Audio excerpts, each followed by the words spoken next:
Welcome to Emotions and Eating with Nicola Beer. Nicola controlled her feelings using food for 25 years, so she knows how draining it is to be constantly thinking about or acting out with food.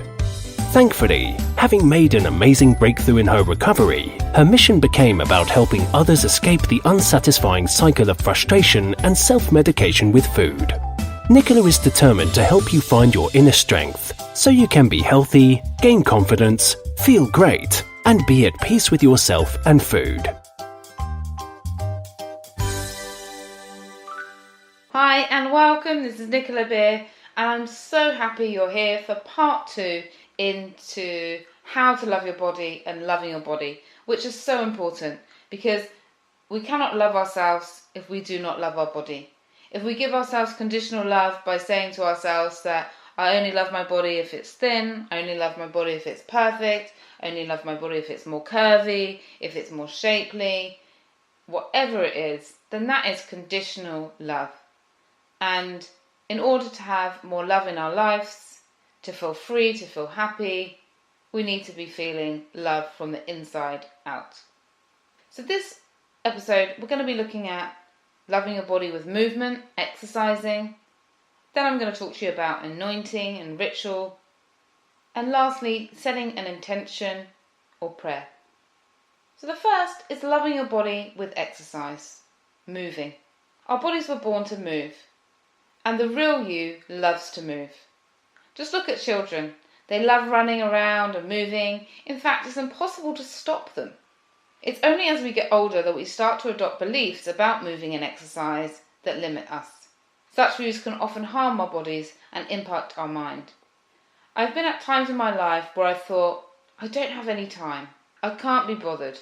I've openly stated to people before in my life, I hate the gym. It's like being a hamster caught in the wheel. Or I hate yoga, it's too slow and boring. Or I don't want to do running because it's bad for your knees.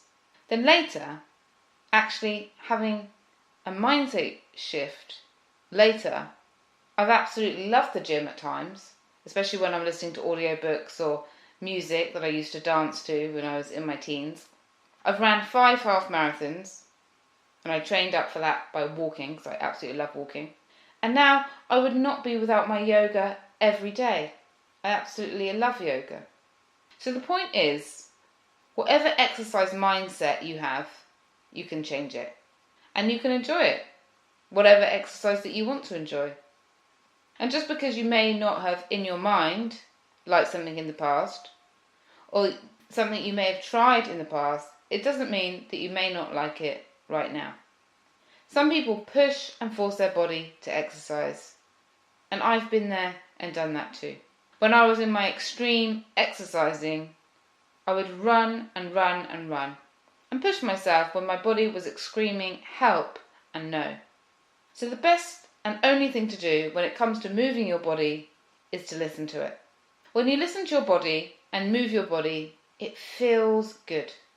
If you don't exercise at all, then try new exercises and see how it feels. Choose the exercise that is right for you. Do you like exercising in the morning or evening? Do you like company or do you like to be alone? Do you like listening to something or do you like silence? Personally, I enjoy exercising on my own first thing in the morning. My favourite exercise is yoga. So of course yoga you are in a group, but I actually shut my eyes the whole way through and I go very inward. It's a very inward journey for me. And I like walking. I like walking on my own. Just walking and walking and walking and letting my thoughts flow. In the past it used to be running and sometimes I used to do light aerobic weights to DVDs at home. And before I even got the weights, I was using tin cans of beans or soups to actually do the DVDs at home too. And I've enjoyed that in the past. And I also love all types of dancing. But I cannot stand any kind of boot camp or aerobic jumping up and down. That to me is horrific. Other people love it. Other people love being shouted at and being motivated For me, that just makes me want to run a mile. So do something that is kind to your body. Claire, that I work with, didn't do any exercise very much at all. So she just started with a 10-minute walk a day. 10 minutes of something you enjoy is better than an hour of something you hate. It's all about building lasting habits, loving our body, not a crash and burn. Personally, I think that walking is underrated. It increases your metabolism, helps you reconnect to yourself, which is why I love it. It gets your muscles moving, it puts your body into movement, and it also puts you into your body and out of your mind, which can really help, especially if you're a over-analysing thinker like me. So when you do the exercise of your choice, don't make it about burning calories or fat, tracking it and measuring it. Simply enjoy, especially with walking. Enjoy walking to your freedom, loving yourself as you deserve to be loved. Walking is great if you are a person that over-exercises, and it's great if you're a person that doesn't really exercise at the moment. Walk yourself towards a brighter future and greater happiness. Yoga, personally for me, has helped me immensely calm my eating habits, forgive myself, and let go of things that I cannot control. For those starting out with yoga, I often recommend using a YouTube to start, trying a few beginner videos to get yourself acquainted with it before spending money and doing a whole hour class at a centre. And if you're the other extreme, where your body aches and needs a rest because you're constantly pushing it to perform, then love it by easing off, by listening to it. And when you do that, see how your body responds. With those I've supported to get the right exercise for them and the right balance, they feel great. Their body is not in any pain or aches. It boosts their energy, helps sleep, and increases their happiness with the serotonin release. In fact, exercise works in exactly the same way antidepressants do on the brain. So if you're feeling emotional and aren't currently exercising, maybe it's time to start. Then there is loving your body with anointment, touch and caress. So we've talked about eating to love your body, moving to love your body. Now what about actually loving our bodies the way they are? One way you can love your body is to anoint yourself with oil or butter. Give love to your body. Rub the butter or oil in your body with acceptance and love if you can. If you feel uncomfortable, if anxiety or fear comes up, then breathe slowly until it settles and continue. One of the ways of breathing that really works really well is just to put your hand on your stomach and to really feel when you breathe in all of your stomach expanding and then exhaling, all going in, and just breathing really slowly from your belly. And when we do belly breathing, it relaxes our whole body. It brings us to a whole calmness and stillness. And if you want more guidance on that, just Google or put in YouTube belly breathing, and it's really powerful. And then continue. Give your body what it deserves, your love, attention and acceptance. Make the experience a pleasurable one.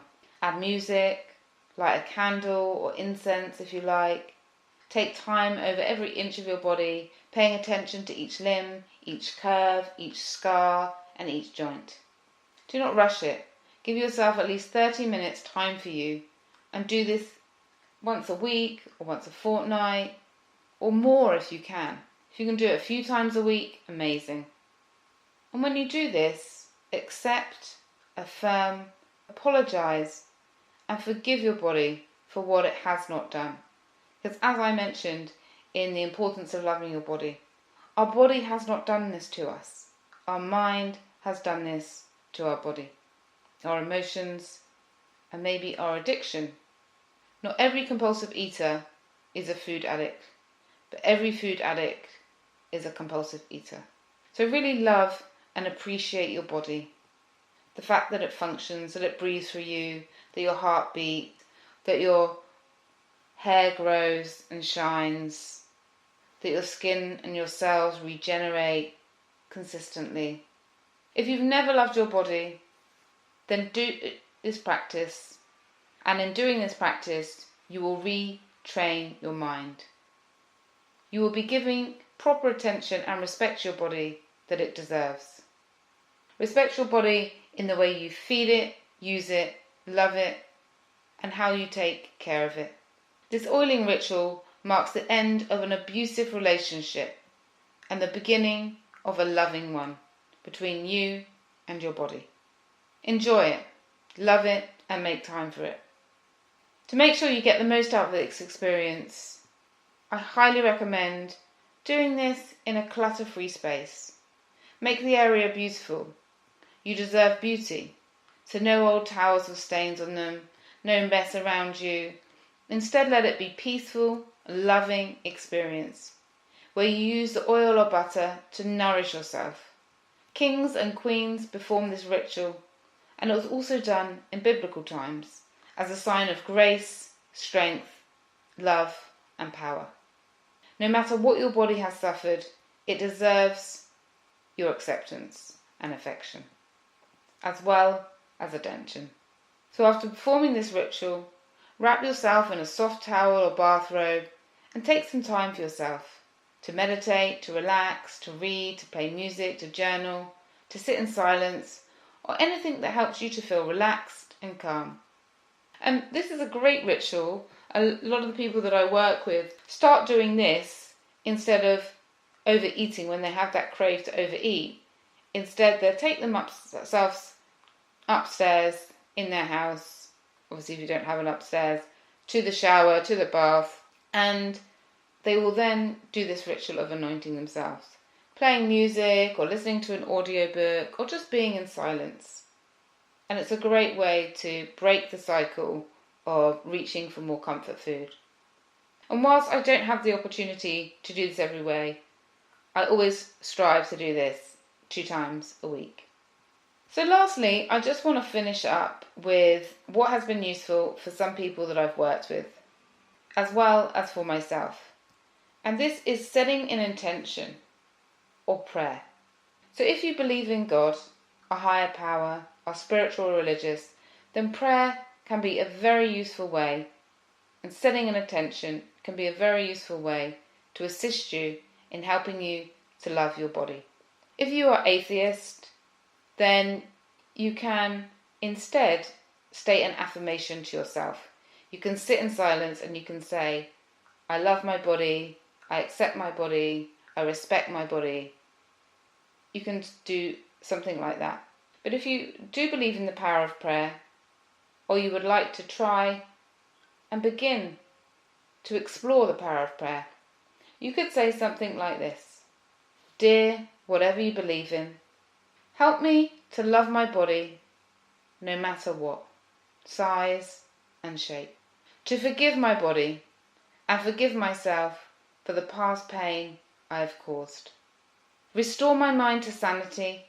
Help me and guide me to eat in a loving way, exercise in a loving way, and to treat my body with the love and kindness it deserves.